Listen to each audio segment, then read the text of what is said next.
इतिहास जिन्होंने बनाया है, प्रधानमंत्री नरेंद्र जी मोदी का बहुत बहुत जोरदार तालियों के साथ स्वागत करेंगे। तालियों के बीच स्वागत करेंगे सम्माननीय प्रधानमंत्री नरेंद्र जी मोदी जी का। भारत माता की जय, भारत माता की जय। विचारामृत हृदयाच्या कप्प्यापर्यंत गेलं पाहिजे।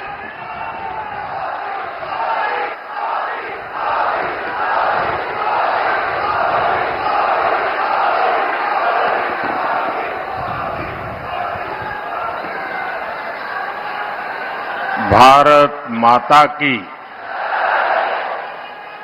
भारत माता की।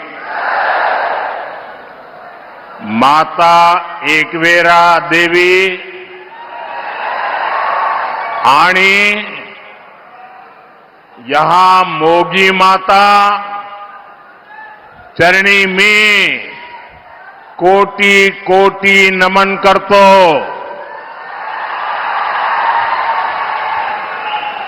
धुळ्यातील सर्वांना राम राम।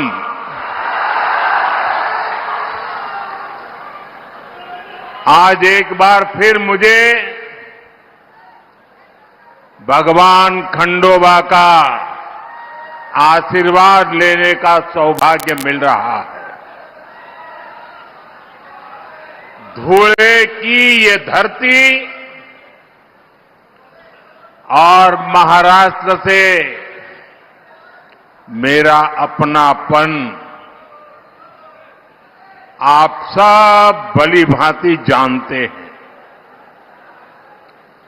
महाराष्ट्र से मैंने जब भी कुछ मांगा है,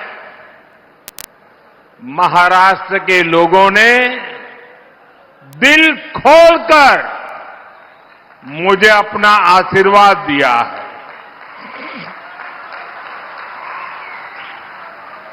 - 2014 के विधानसभा चुनाव में मैं आपके बीच धुळे आया था। मैंने आपसे महाराष्ट्र में बीजेपी सरकार के लिए आग्रह किया था। आपने महाराष्ट्र में जन समर्थन, ये जन समूह, जितने लोग पंडाल में हैं उससे ज्यादा पंडाल के बाहर है।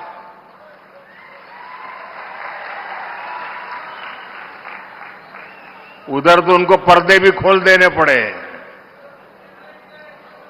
ये जन समूह, ये उत्साह, ये उमंग वाकई अभिभूत कर देता है। हम सभी को, भाजपा को, महायुति को, महायुति के एक एक उम्मीदवार को आपके आशीर्वाद चाहिए। मैं आपको विश्वास दिलाता हूं, पिछले 2.5 वर्षों में महाराष्ट्र के विकास को जो गति मिली है, उसे रुकने नहीं दिया जाएगा। अगले 5 वर्ष महाराष्ट्र की प्रगति को एक नई ऊंचाई पर ले जाएंगे। महाराष्ट्र को जो सुशासन चाहिए, वो सिर्फ महायुति की सरकार ही दे सकती है। और उधर देखिए, महाअघाड़ी की गाड़ी में वैसे भी ना पहिए हैं, ना ब्रेक है, और ड्राइवर की सीट पर बैठने के लिए भी झगड़ा हो रहा है। और चारों तरफ से भांति भांति के हॉर्न सुनाई दे रहे हैं। साथियों, राजनीति में आने पर हर किसी का अपना एक लक्ष्य होता है। हम जैसे लोग जनता को ईश्वर का रूप मानते हैं, जनता की सेवा के लिए राजनीति में आए हैं। वही कुछ लोगों की राजनीति का आधार है लोगों को लूटना। जब लोगों को लूटने की नीयत वाले महाअगाड़ी जैसे लोग सरकार में आ जाते हैं तो वो विकास ठप कर देते हैं, हर योजना में भ्रष्टाचार करते हैं। आपने महाअगाड़ी वालों के धोखे से बनी सरकार के 2.5 साल देखे हैं। इन लोगों ने पहले सरकार लूटी और फिर महाराष्ट्र के आप लोगों को भी लूटने में वो लग गए थे। इन लोगों ने मेट्रो परियोजनाओं को ठप कर दिया, वाढवण पोर्ट के काम में अड़ंगा लगा दिया, समृद्धि महामार्ग बनने में रुकावटें पैदा की। अघाड़ी वालों ने हर उस योजना पर रोक लगा दी जिसे महाराष्ट्र के लोगों का भविष्य निश्चित उज्जवल होने वाला था। साथियों, ये हालत तब बदले जब आपके आशीर्वाद से यहां महायुति की सरकार बनी। महायुति के 2.5 वर्षों में महाराष्ट्र ने विकास के नए रिकॉर्ड बनाए। शिंदे जी की कमान में 2.5 वर्षों में महाराष्ट्र को उसका गौरव वापस मिला है, विकास का भरोसा वापस मिला है। और इसलिए मैं महाराष्ट्र के मतदाताओं से आग्रहपूर्वक कहूंगा, आप सबको याद रखना है, भाजपा महायुती आहे तर गती आहे। महाराष्ट्राची प्रगति आहे। साथियों, मैं आज महायुति को बहुत बहुत बधाई देना चाहता हूं। महायुति ने महाराष्ट्र को नई समृद्धि देने वाला वचननामा जारी किया है। महायुति के 10 संकल्पों की बहुत चर्चा हो रही है। शिंदे जी, मेरे मित्र देवेंद्र फडणवीस जी और अजित पवार जी ने जनता के सुझावों से ये शानदार वचननामा तैयार किया है। महायुतीचा वचननामा विकासाची वाढेल गती, महाराष्ट्राची होणार हमखास प्रगती। महायुति के इस वचननामे में, इस घोषणा पत्र में हर वर्ग की आर्थिक प्रगति की योजना है, समानता का भाव है, सुरक्षा का एहसास है और सबको साथ लेकर चलने का विश्वास है। इसमें महाराष्ट्र के भविष्य का रोड मैप है। मैं ऐसे जन कल्याणकारी वचननामे के लिए महाराष्ट्र की जनता को भी विशेष रूप से बधाई देता हूं। महायुति का वचननामा विकसित महाराष्ट्र का आधार बनेगा, विकसित भारत का आधार बनेगा। साथियों, यहां इतनी बड़ी संख्या में हमारी माताएं, बहनें, बेटियां आई हैं, दूर दूर तक मैं देख रहा हूं। विकसित महाराष्ट्र, विकसित भारत के लिए हमारी बहनों, बेटियों का जीवन आसान बनाना, उन्हें सशक्त करना बहुत जरूरी है। जब महिलाएं आगे बढ़ती हैं तो पूरा समाज तेजी से प्रगति करता है। इसलिए पिछले 10 वर्षों में केंद्र सरकार ने महिलाओं को केंद्र में रखकर अनेक बड़े बड़े फैसले लिए हैं। पिछली सरकारों ने सैनिक स्कूलों से लेकर काम के कई क्षेत्रों में महिलाओं का रास्ता रोका हुआ था।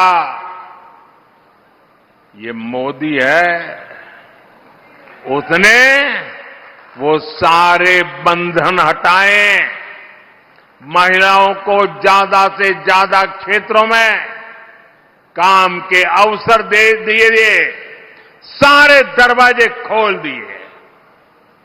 हमने नारी शक्ति बंधन अधिनियम के जरिए विधानसभाओं और संसद में महिलाओं को आरक्षण का अधिकार दिया। शौचालय से लेकर गैस सिलेंडर तक हर योजना के केंद्र में हमारी माताएं, बहनें ही रही है।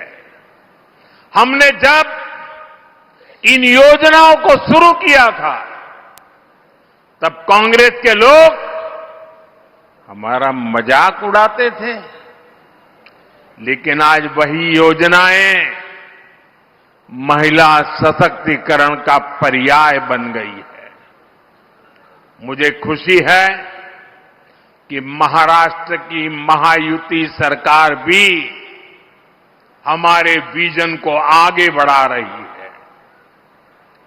माताओं को, बहनों के लिए यहां अनेक योजनाएं शुरू की गई है।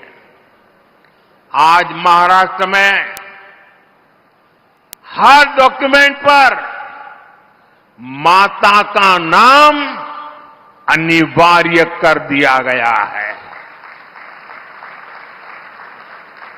महायुति सरकार के इस फैसले का हर किसी ने खुले दिल से स्वागत किया। मुझे खुशी है कि महाराष्ट्र पुलिस में 25,000 बेटियों की भर्ती से एक नया विश्वास पैदा होने वाला है, महिलाओं का सामर्थ्य बढ़ने वाला है और महिला सुरक्षा बढ़ेगी और बेटियों को रोजगार भी मिलेगा। साथियों, हमारी सरकार महिलाओं के सशक्तिकरण के लिए जो कदम उठा रही है वो कांग्रेस और उसके गठबंधन को बर्दाश्त नहीं हो रहा है। आप जानते हैं कि महायुति सरकार की माझी लाड़की बहन योजना, ये माझी लाड़की बहन योजना की सिर्फ महाराष्ट्र में नहीं, देश के हर कोने में चर्चा है। लेकिन कांग्रेस माझी लाड़की बहन योजना को बंद करवाने के लिए भांति भांति साजिशें रच रही है। कांग्रेस के इकोसिस्टम वाले लोग इस योजना के खिलाफ कोर्ट तक पहुंच गए हैं। कांग्रेस और उसके साथियों ने ठान लिया है कि अगर उन्हें सत्ता मिली तो सबसे पहले इस योजना को बंद कर देंगे।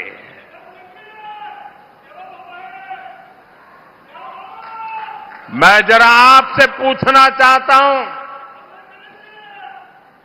क्या महिलाओं के लिए ये योजना चलनी चाहिए कि नहीं चलनी चाहिए? महिलाओं को लाभ मिलना चाहिए कि नहीं मिलना चाहिए? महिलाओं को आगे बढ़ाने की योजनाएं चलनी चाहिए कि नहीं चलनी चाहिए? और इसलिए महाराष्ट्र के हर महिला को इन अगाड़ी वालों से सतर्क रहना है। ये लोग कभी नारी शक्ति को सशक्त होते नहीं देख सकते। पूरा महाराष्ट्र देख रहा है कांग्रेस और अगाड़ी वाले लोग अब महिलाओं को किस तरह गाली देने पर उतर आए हैं। कैसी कैसी अभद्र भाषा, कैसे कैसे कमेंट, महिलाओं को नीचा दिखाने की कोशिश। महाराष्ट्र की कोई माता बहन कभी भी अगाड़ी वालों के इस कृत्य को माफ नहीं कर सकती। साथियों, भाषा भी और मातृभाषा तो एक तरह से हमारी मां होती है। मुझे गर्व है कि हमारी सरकार ने मराठी भाषा को अभिजात भाषा का दर्जा दिया है।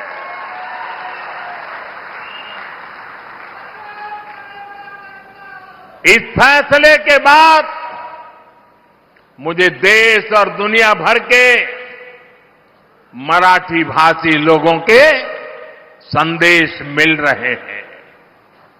लोग इस फैसले से भावुक हैं। ये उनका वर्षों पुराना सपना था जिसे हमारी सरकार ने पूरा किया है। भाइयों और बहनों, मराठी भाषा को अभिजात भाषा का दर्जा मिले, ये दशकों से महाराष्ट्र के लोगों की इच्छा थी, मांग थी। कांग्रेस पार्टी ने महाराष्ट्र में भी राज किया है, केंद्र में भी राज किया है और केंद्र में महाराष्ट्र में एक साथ भी राज किया है, सरकारें चलाई।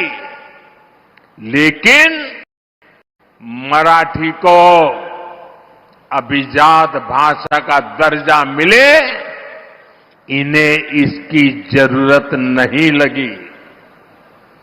इन्होंने हमेशा मराठी भाषा के सम्मान की मांग को अनदेखा किया। उन्हें अब भी परेशानी हो रही है। ये काम मोदी ने कैसे कर दिया? मोदी ने क्यों कर दिया? महाराष्ट्र के नाम पर राजनीति करने वाले अघाड़ी वालों का यही असली चेहरा है। साथियों, महाराष्ट्र में डबल इंजन सरकार ने कैसे काम किया है, ये आज पूरी दुनिया भी देख रही है। आज विदेशी निवेश में, नए अवसरों में महाराष्ट्र पहली पसंद है। लगातार 2 साल तक महाराष्ट्र विदेशी निवेश में नंबर 1 रहा है। इस साल के पहले 3 महीने में 50% से ज्यादा, 50% से ज्यादा विदेशी निवेश अकेले मेरे महाराष्ट्र में आया है।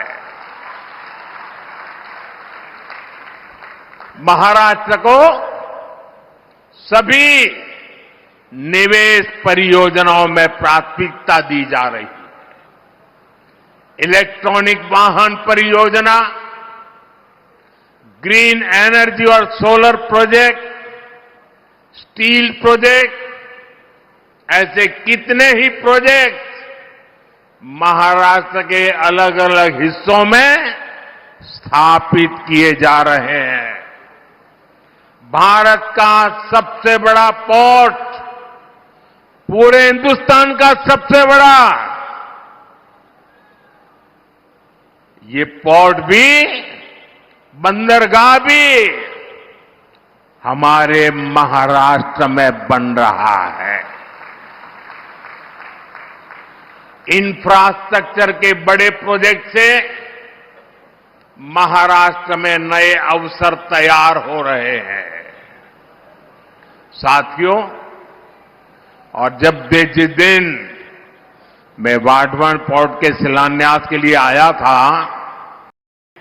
हमारे देवेंद्र जी ने पब्लिक में एक इच्छा व्यक्त की थी। उन्होंने कहा था कि हिंदुस्तान का सबसे बड़ा बंदरगाह बन रहा है।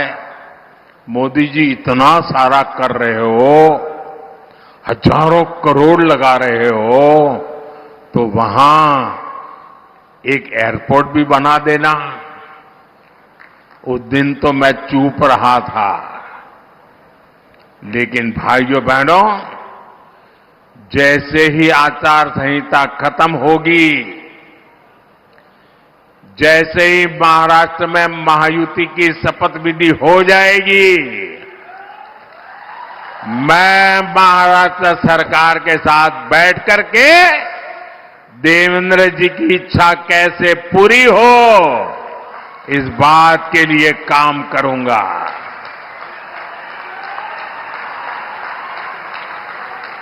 साथियों, हमारा ये धुले का क्षेत्र औद्योगिक विकास का गढ़ रहा है, और अभी देवेंद्र जी ने धुले का क्या बढ़िया वर्णन किया। देश में बहुत कम जिले हैं जिनको इतनी सारी सौगात एक ही इलाके में मिली होगी। ये टेक्सटाइल का भी बड़ा केंद्र है और मुंबई दिल्ली इंडस्ट्रियल कॉरिडोर से भी जुड़ा हुआ है। धुले की कनेक्टिविटी यहां के विकास के लिए बहुत जरूरी है।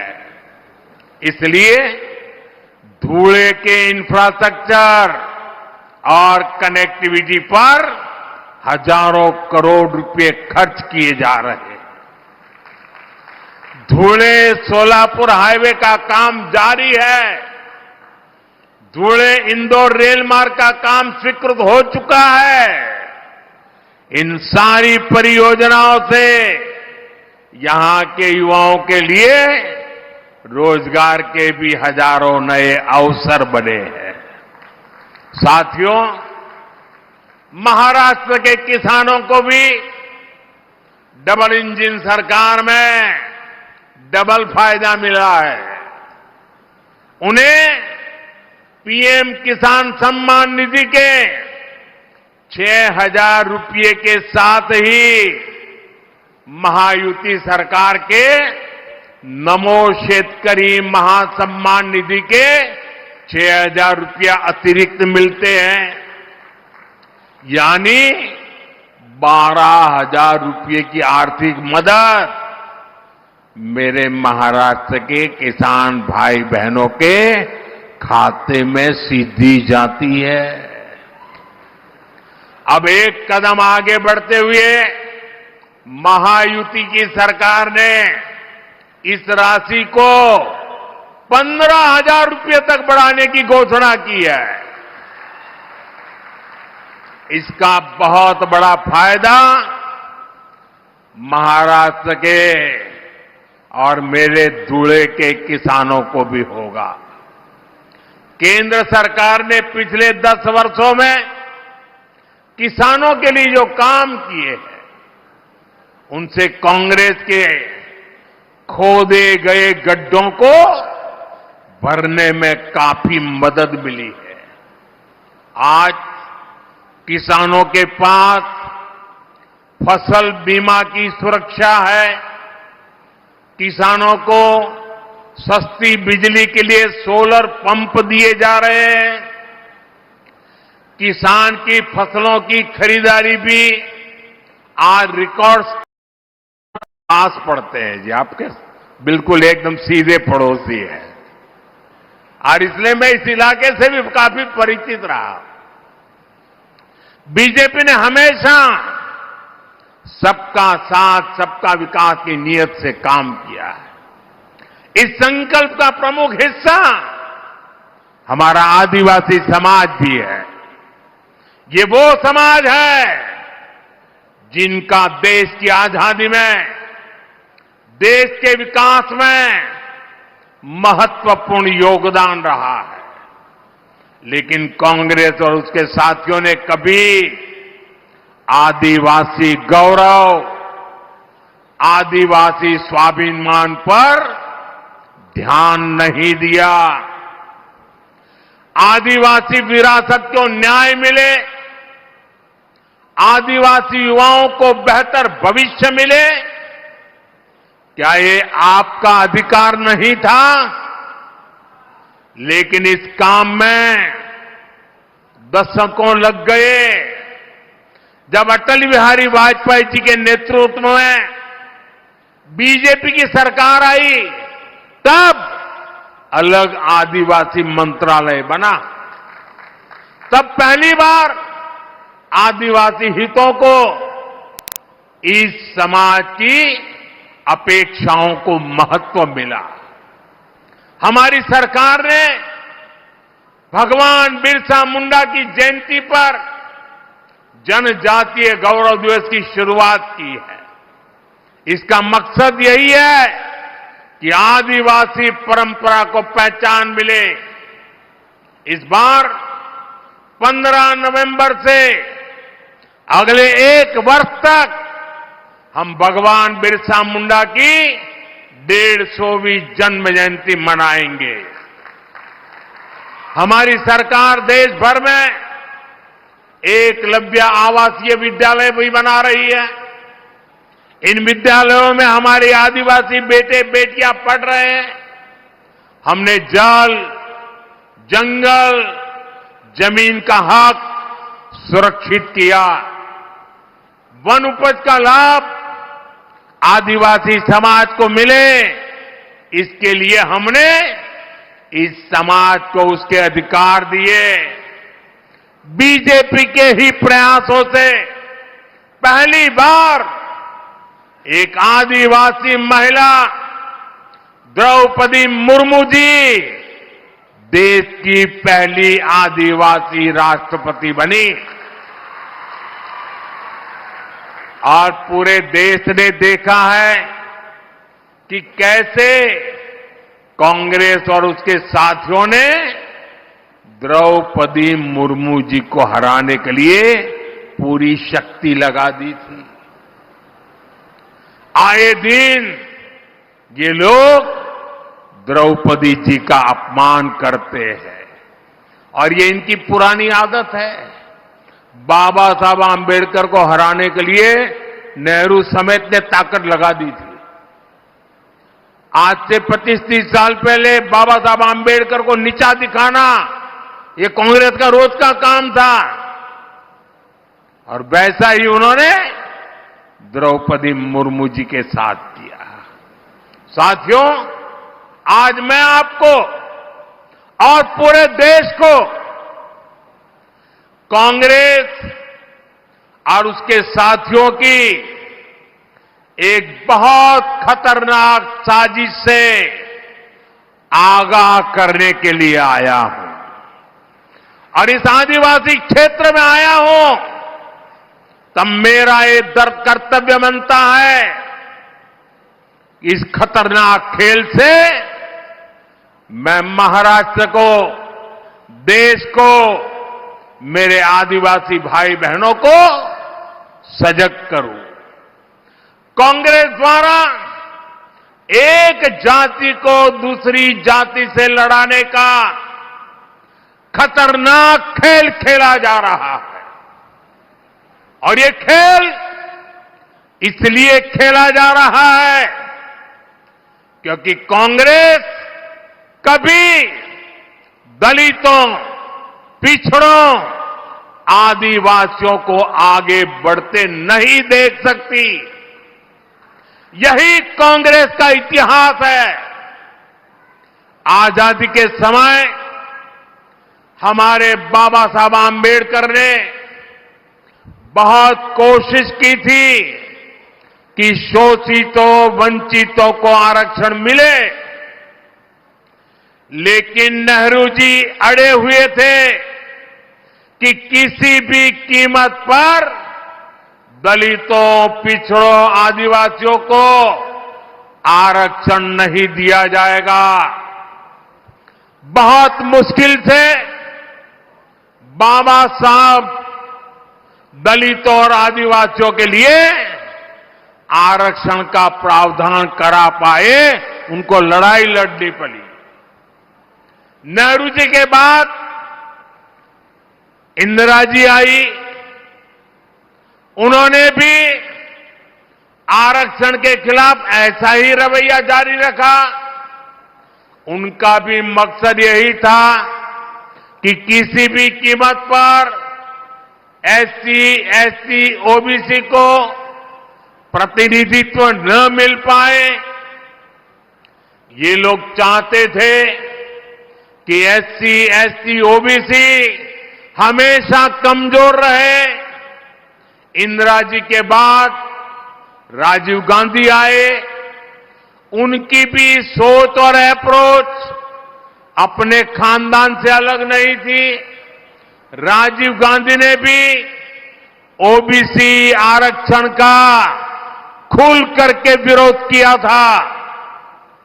ये लोग जानते थे कि एससी, एसटी, ओबीसी अगर ये समाज मजबूत हो गया तो उनकी राजनीति की दुकान का शटर गिर जाएगा।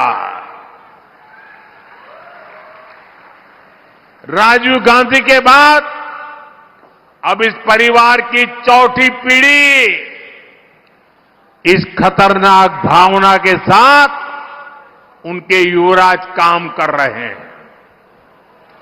कांग्रेस का एकमात्र एजेंडा है किसी भी तरह एससी समाज की एकता को तोड़ो, एसटी समाज की एकता को तोड़ो, ओबीसी समाज की एकता को चकनाचूर कर दें।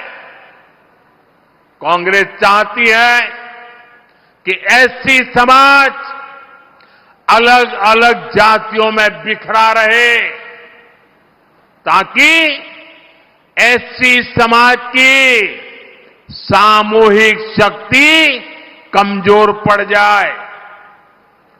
कांग्रेस चाहती है कि ओबीसी समाज भी अलग अलग जातियों में बटा रहे ताकि ओबीसी के तौर पर उनकी जो एकजुटता की पहचान बनी है, ये ओबीसी अगर ओबीसी रहे तो उनकी ताकत बढ़ जाएगी। ये ताकत न बढ़े इसलिए ओबीसी समाज को भी जातियों में बिखेर दो। इसलिए वो ओबीसी को भी अलग अलग जातियों में बांटने का खेल कर रही है।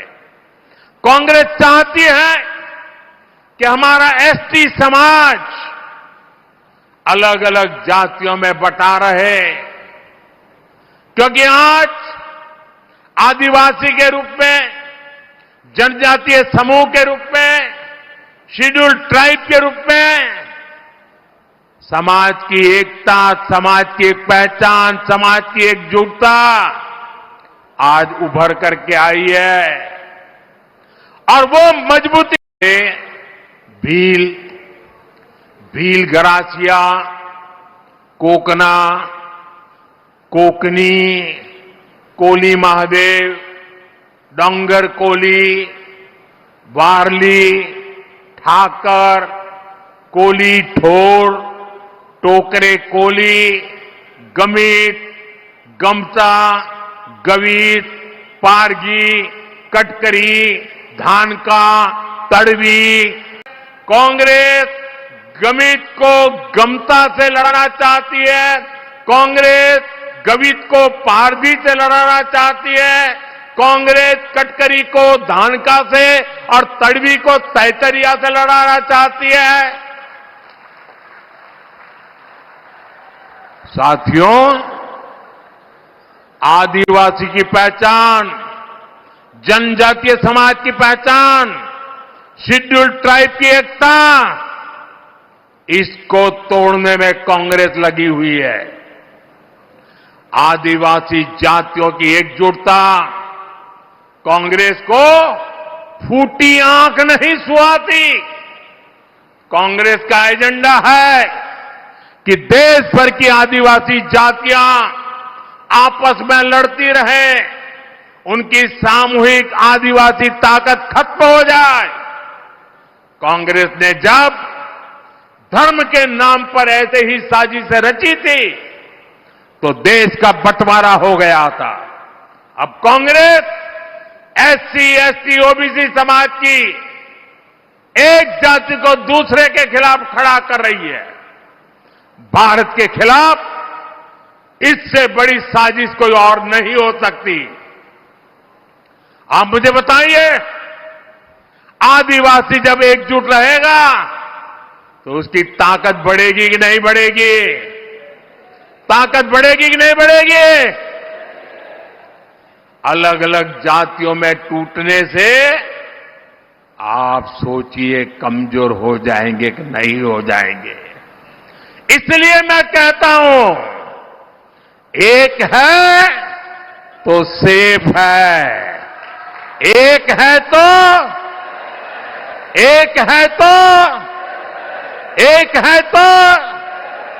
हमें एकजुट रहकर कांग्रेस के खतरनाक खेल को नाकाम करना है और विकास के रास्ते पर आगे बढ़ते रहना है। साथियों, आजादी के बाद महात्मा गांधी कांग्रेस को खत्म करना चाहते थे। उन्होंने कहा था, अब आजादी मिल गई, कांग्रेस को बिखेर दो। उन्हें कांग्रेस को लगने वाली बीमारी का अंदाजा था। जहां विभाजन की आग है, वहां जड़ में कांग्रेस का देश विरोधी राग है। कांग्रेस हमेशा देश को तोड़ने वाले षड्यंत्रों का हिस्सा रही है। इसका एक बड़ा उदाहरण है जम्मू कश्मीर। कांग्रेस ने कश्मीर को आर्टिकल 370 के जरिए देश की मुख्य धारा से अलग किया। कांग्रेस ने कश्मीर में बाबा साहब आंबेडकर का संविधान 75 साल तक लागू नहीं होने दिया। ये कांग्रेस वालों को जवाब देना पड़ेगा। इतने लोग कांग्रेस के राज करते रहे, ये परिवार राज करता रहा। क्या कारण था बाबा साहब आंबेडकर का संविधान जम्मू कश्मीर में लागू नहीं हुआ? देश में 2 संविधान चलते थे।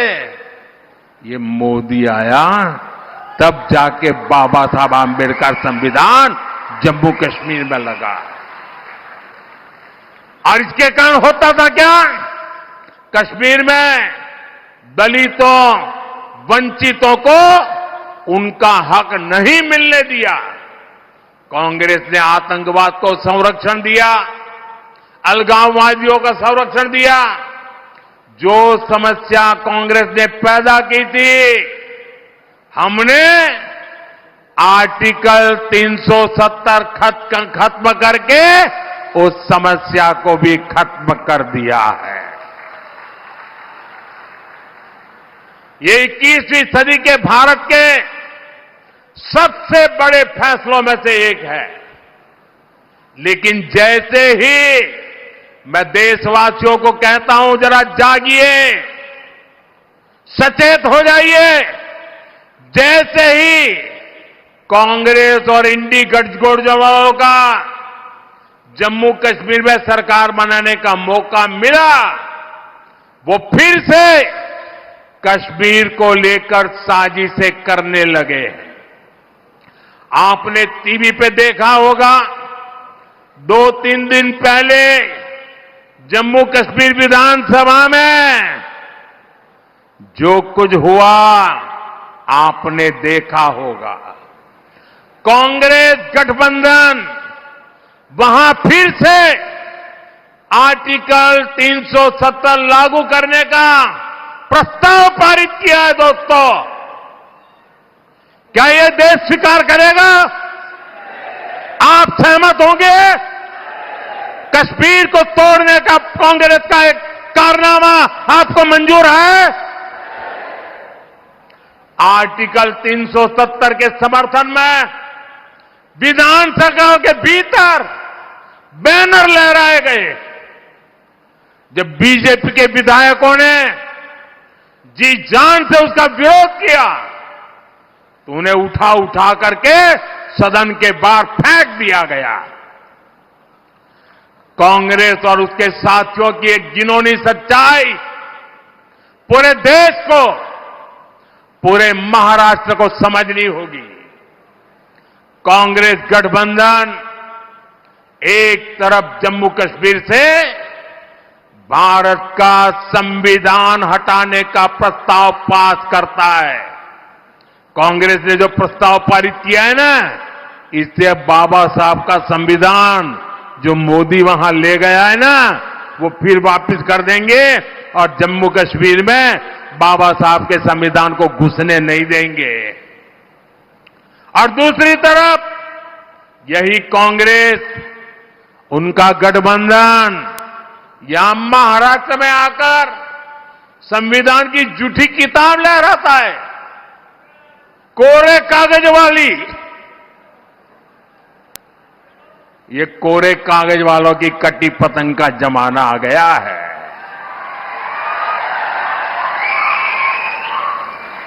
कांग्रेस गठबंधन एक तरफ जम्मू कश्मीर में दलितों को मिला अधिकार छीनने का प्रस्ताव पास करता है, वहीं दूसरी तरफ महाराष्ट्र में दलितों के अधिकार के नाम पर झूठ फैलाना, गुमराह करना, उनको भड़काने का काम कर रही है।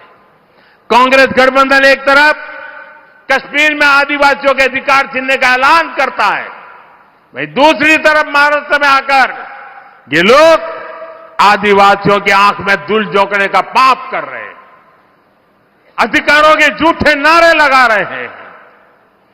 आजादी के 75 साल बाद जम्मू कश्मीर में बाबा साहब का संविधान लागू हुआ है, लेकिन ये कांग्रेस और उसके साथियों को ये बर्दाश्त नहीं हो रहा है। मैं कांग्रेस और यहां अगाड़ी वाले लोगों से कहना चाहता हूं, पाकिस्तान के एजेंडे को देश में बढ़ावा देने की कोशिश मत करो। कश्मीर को लेकर अलगाववादियों की भाषा मत बोलो। याद रखो, तुम्हारे ये मंसूबे कामयाब नहीं होंगे। और जब तक मोदी पर जनता जनार्दन का आशीर्वाद है, कांग्रेस वाले तुम कश्मीर में कुछ नहीं कर पाओगे। कश्मीर में अब केवल और केवल बाबा साहब आंबेडकर का संविधान ही चलेगा। ये मोदी का फैसला है। दुनिया की कोई ताकत अब कश्मीर में आर्टिकल 370 की वापसी नहीं करा सकती। साथियों, महाराष्ट्र आर्थिक प्रगति के रास्ते पर तेजी से आगे बढ़ रहा है। महायुति की सरकार हर वर्ग के विकास को लेकर प्रतिबद्ध है। आज प्रदेश में इंफ्रास्ट्रक्चर के जो काम हो रहे हैं, जन कल्याण की जो योजनाएं चल रही है, महिलाओं, युवाओं, आदिवासियों के हित को प्राथमिकता दी जा रही है, उन पर रुकावट नहीं आने देनी है, रोक नहीं होने देनी है, गति को धीमे नहीं होने देना है। इसलिए आप सभी को महायुति के पक्ष में मजबूती से खड़े रहना है। मैं विश्वास के साथ कह सकता हूं, आप सभी इतनी बड़ी संख्या में हमें अपना आशीर्वाद देने आए। मैं सभी जो उम्मीदवार है इस बार, उनसे आग्रह करता हूं जरा आगे आ जाए। जो चुनाव लड़ रहे हैं, जो उम्मीदवार है, देवेंद्र जी आप भी चुनाव लड़ रहे हैं।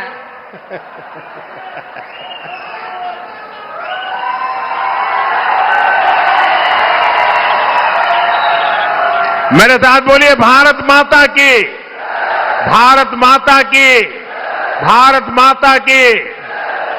आप लोग जरा वहां रुकिए।